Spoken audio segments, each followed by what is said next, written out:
नमस्कार बंधुगण, आपण समस्त को ओडिया ज्ञान यूट्यूब चैनल रे बहुत बहुत स्वागत। बंधुगण, आज विषयटी रही बाछंतु गोटे पंख एवं जानतु निजरा भविष्य रहस्य और दुर्बलता विषय रे। देखंतु पिलादिने उड़ुथिबा परकु धरिबा एवं ताहाकु निज नोटबुक मध्य रखिबा प्रत्येक पिला मानकर प्रिय होइथाए। अलग अलग पक्षी मानक प्रजाति रे सेमानकर पर अलग अलग होइथाए, किंतु यह सेमानंको उड़ीबारे साहाय्य करिथाए। सेतिपाई मनोविज्ञान एही पंख माध्यम रे आपणकर मानसिक विचार निर्धारण करा जाइथाए, कारण आपणक विचार ही व्यक्तित्व निर्धारित होइथाए। एथिपाई मनोविज्ञान अनुसार आपणकर पंख गुड़िकरे आपणकर पसंद और व्यक्तित्वर रहस्य खोजी थाए। आपणक मोबाइल स्क्रीन उपरे 5टी पर मध्यरु पसंद आसुथिबा जेकोसी गोटे पर को बाछंतु। आपण जो पर को बाछिबे तापर जानतु आपणकर व्यक्तित्व, रहस्य, भविष्यत एवं दुर्बलता। एही रोचक कथा जदि आपण माने जानिबाकु चाहन्ते तेबे अति शीघ्र एही 5टी पर मध्यरु जेकोसी गोटे को बाछंतु एवं जानतु निज भविष्यत विषय रे। आपणक पाखरे आ मात्र 5 सेकेंड समय रही। आपणको जो परटी आकर्षित करुछि, जो परटी आपणको अधिक पसंद आसुछि, आपण माने सही परटी को बाछंतु। वीडियोटी को शेष पर्यंत अवश्य देखंतु एवं वीडियोटी को लाइक करने सहित चैनल को सब्सक्राइब करके रखंतु। तेबे दर्शक बंधु, आपण कोन जेकोसी गोटे पर को बाछि सारिले तेबे आसंतु जानिबा। जदि आपण प्रथम पंखटी को बाछिछन्ते तेबे आपण शांत और दयालु स्वभावर व्यक्ति अटन्ते। आपण लोकमानंको साथी रे नै चलिबाकू पसंद करि थान्ते। एहा ही कारण अटे कोनसी कथा अधिक उग्र हेले मध्य समस्तंक मंगल चिंता करी जेते पर्यंत संभव आपण शांतिपूर्ण होई सामना करि थान्ते। परिस्थिति जेपरि होई थाउना काहेकि आपण सर्वदा समस्तंकर साहाय्य करने इच्छुक रही थान्ते, किंतु अन्य मानकर आवश्यकता एवं खुशीर ध्यान रखी आपण सबु सही जानते।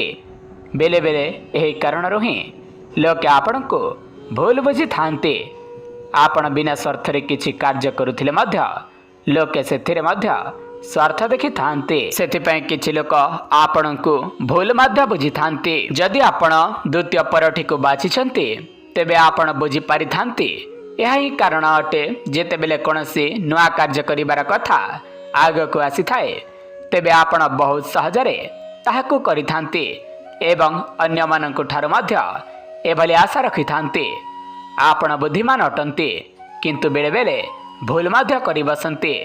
आपण निजर व्यक्तिगत जीवन काहा सहित शेयर करिबाकु पसंद करन थान्ते, किंतु सांग माननक सहित समय अतिबाहित करने आपण को खूब पसंद होइथाए। एठारे ही समस्या आसी थाए जहा सहित आपण रही थान्ते तांको ठारु ए आग्रह रखि थान्ते कि से पूर्ण भाव में आपण को ऊपर ही ध्यान दियंतु, किंतु ताहा होई न थाए।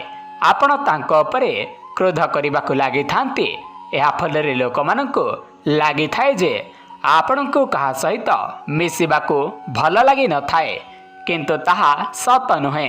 आपण समस्तंक सहित मिलामिशा करिबारे बहुत आनंद अनुभव करिथान्ते। जदि आपण तृतीय परठी को बाछिछन्ते ताहेले आपण आत्मनिर्भरशील हेबार उदाहरण होइथान्ते।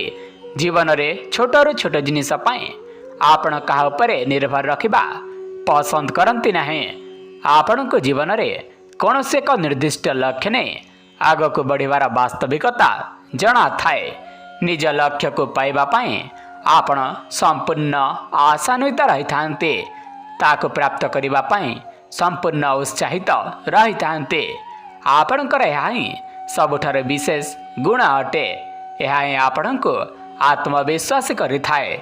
असफलतारो आपण केबे भी निराश होई न थान्ते। एथिरे आपण निराश न होई आगो को बढ़ी थान्ते।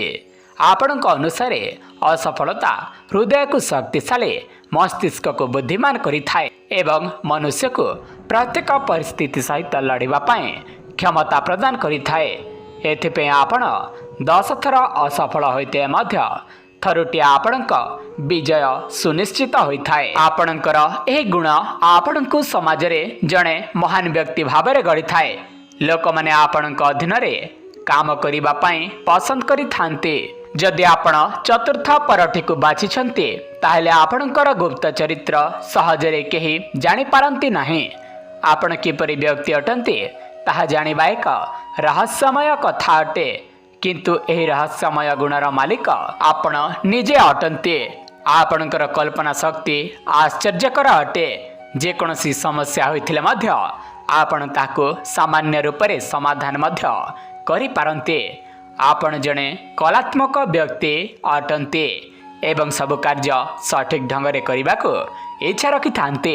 बहुत थर यह आपणको एक एपरि छवि रे बांधि देई थाए, किंतु लोक माने आपणक कार्यर महत्व जानि थान्ते एवं आपणक सहित मित्रता करिबाको चाहि थान्ते।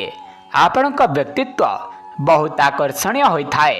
लोक माने आपणक ठारू एड़ाई होई थाई पारंती नाही, किंतु बेले बेले आपण ठकामीर शिकार होई जानते। किंतु आपणक यह जानि रखंतु आपण जणे मनीष अटन्ते। आपणकर एही रहस्यमय स्वभाव कारणरू लोक माने आपणको सहजरे बुझी पारंती नाही। जदि आपण शेष परठी को बाछिछन्ते ताहेले आपण बहुत रचनात्मक व्यक्ति अटन्ते।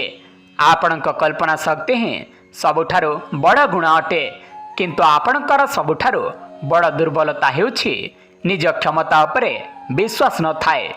एते प्रभावशाली होई मध्य आपणको असफलता मुह देखिबाकू मिली थाए। यह ही आपणको चिंतित रखि थाए। आपण यह भूली जाई थांती कि प्रत्येक घटना कोनसी ना कोनसी कारणरू प्रथमरू धैर्य होई थाए। आपणको निजको साब्यस्त करिबा पई अल्प समय देबा आवश्यक।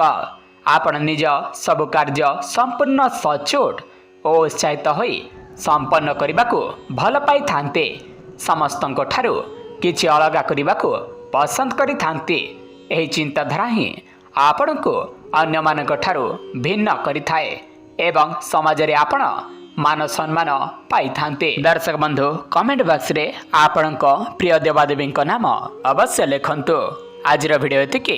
वीडियो देखिथिबार धन्यवाद। नमस्कार।